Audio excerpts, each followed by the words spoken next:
특별법 일부 개정 법률안인데요.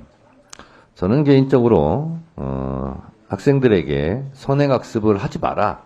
이걸 법으로 강제 규정하는 것이 저는 문제 있다고 봅니다. 그런데 제가 이거 요약본을 보니까 방과 후 학교 선행학습 허용 기간을 2031년 2월 28일까지 6년 연장하는 것이 골자인데 이렇게 되면 그러면 이 법률로 선행학습을 또 용인하는 거냐 뭐 이렇게 궁금해하는 분들도 있을 것 같아요.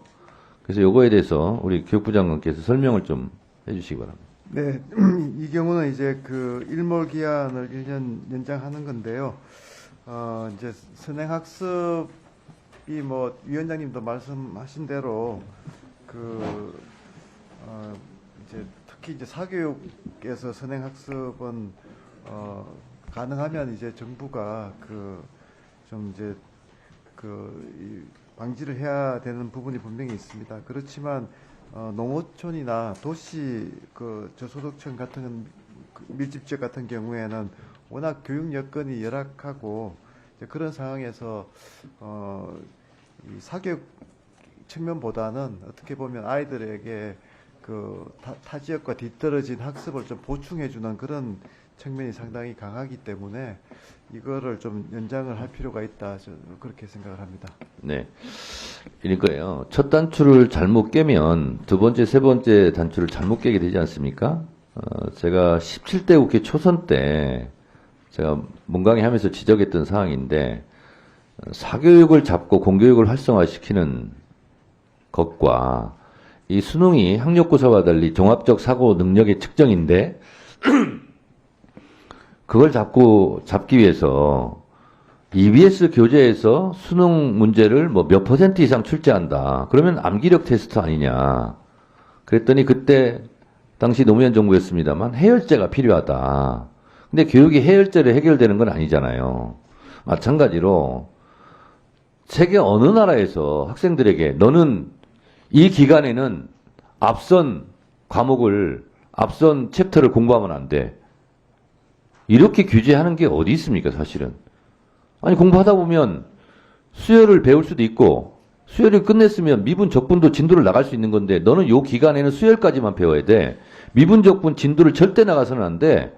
그 선행학습이야, 잘못된 거야. 이렇게 규정하는 게, 나중에 보면 이게, 코미디 아니겠어요? 그래서 사실은 저는 이것이 근본적인 해결책이 될 수 없을 뿐만 아니라, 해열제도 되지 않는다. 저는 이렇게 보고 있는 거예요. 긴 호흡으로 봤을 때. 근데 어쨌거나 선행학습을 그래서 국가에서 규제하는 것도 저는 말이 안 된다고 보지만 근데 그렇게 해놓고 또 선행학습을 농어촌 지역에서는 교육 격차 때문에 허용을 한다. 이렇게 해놓으면 이게 앞뒤가 맞지 않고 엉망진창이지 않느냐. 이런 오해가 있을 수 있잖아요. 장관님 거기에 대해서 한 말씀 하세요. 네, 뭐 위원장님 지적하신 부분은 뭐 저도 크게 공감을 하는 바입니다. 우리 교육 문제가 좀 근본적으로 뭐 입시 제도라든가 이런 부분에서 좀 지금 해결이 잘 안 되고 있기 때문에 말씀하신 대로 이제 정책들이 계속 조금 꼬이고 있는 그런 부분이 분명히 있고요. 그러다 보니까 이제 뭐 일모를 계속 연장해 가면서 지금 이제 임시 방편으로 한다는 그런 비판에 대해서 자유로울 수가 없다고 생각을 합니다.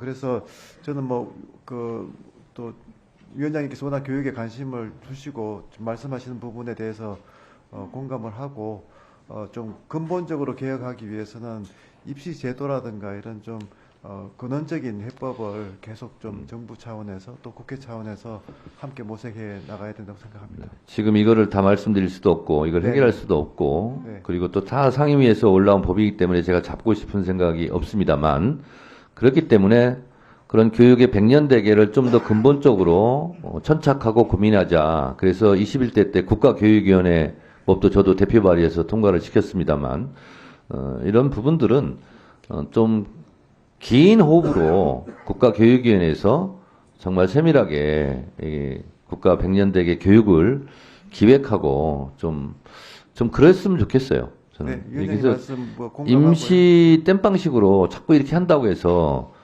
뭐 아랫돌 빼서 윗돌 맞고 하는 식으로 교육이 그렇게 가면 안 되지 않습니까? 네, 그래서 우리 부총리께서 깊은 고민을 해주시기 바랍니다. 감사합니다. 네.